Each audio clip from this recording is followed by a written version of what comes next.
Got a new driver in my hands here. The Srixon ZX7. Is it any good?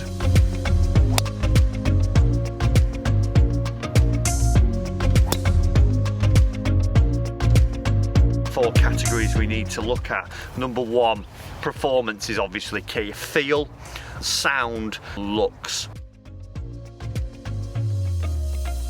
I've got a new driver in my hands here, and the question today is it any good?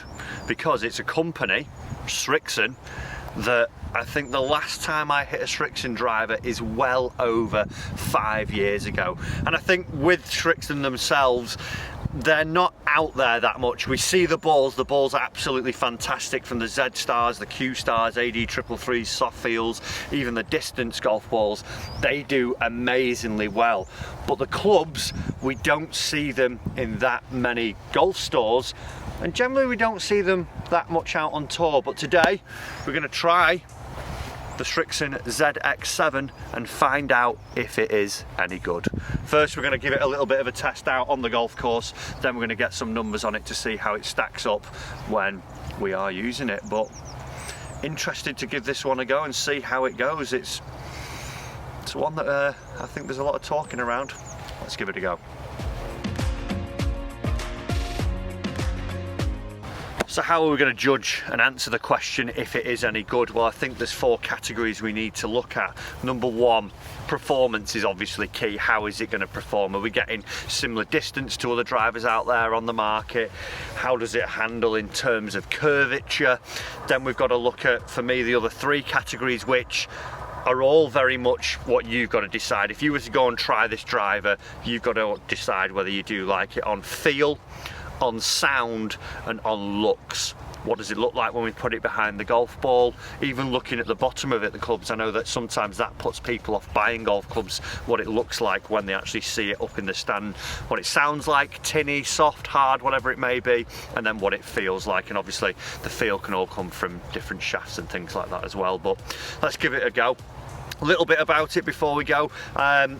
There's not loads of tech on it. We've got the adjustable neck that we see on every driver now, that we can move up and down 1 degree and make it a little bit flatter. It's got a rebound frame. I'm not too sure on the name of the rebound frame, but it's one of them. Basically makes the ball come off a little bit quicker as it's going through. And then we can see here we've got changeable weight ports, so we can favour more for a draw or a fade depending on where we have the weight positioned on it. So I would say almost a little bit no nonsense as we go through it. It feels a bit ping-esque in its sort of tech, just very minimal what you can do with it. But let's see how it performs. Also composite construction, so carbon fibre crown, titanium sole. Let's give it a hit and then let's get it on the launch monitor after that.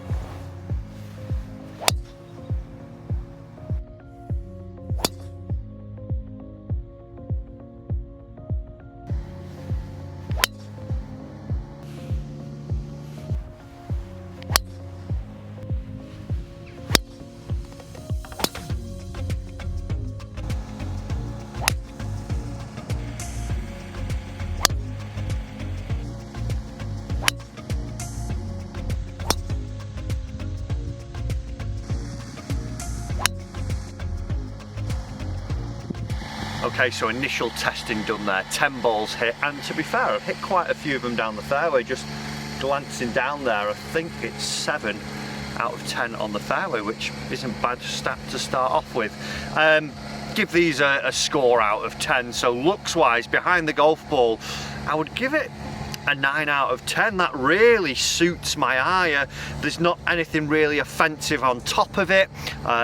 Just can see the little red and silver lines, and then this little alignment mark we've got there. So behind the golf ball, the tour style shaped head looks, you know, really appealing to me. To others it might not.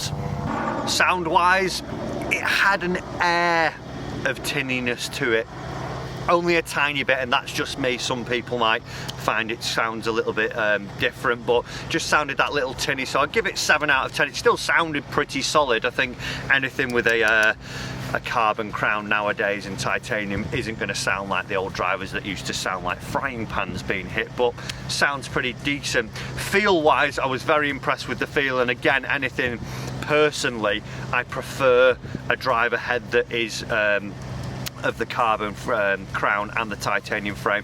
I just feel like I get a more solid hit from it. It doesn't again feel too tinny and sort of thin as you go through it. So I would give it maybe a 8 out of 10 on feel. So overall stacks up to me, you know, hitting the fairways as well.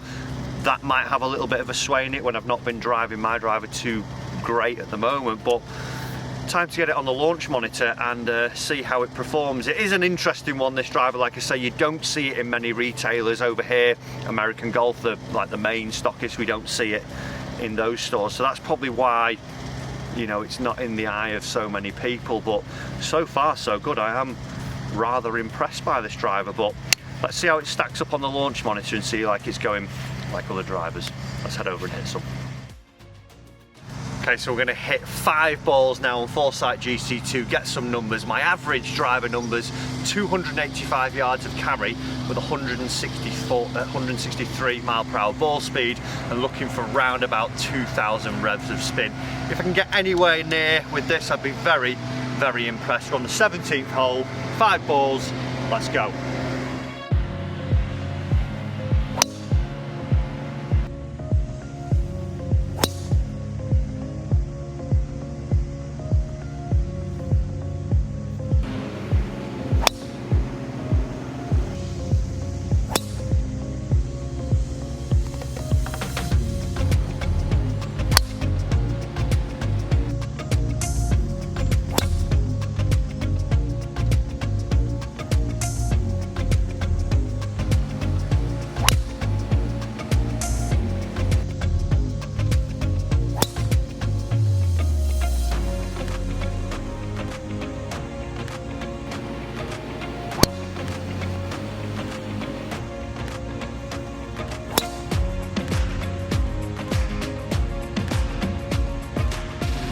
The numbers are in 280 yards of carry.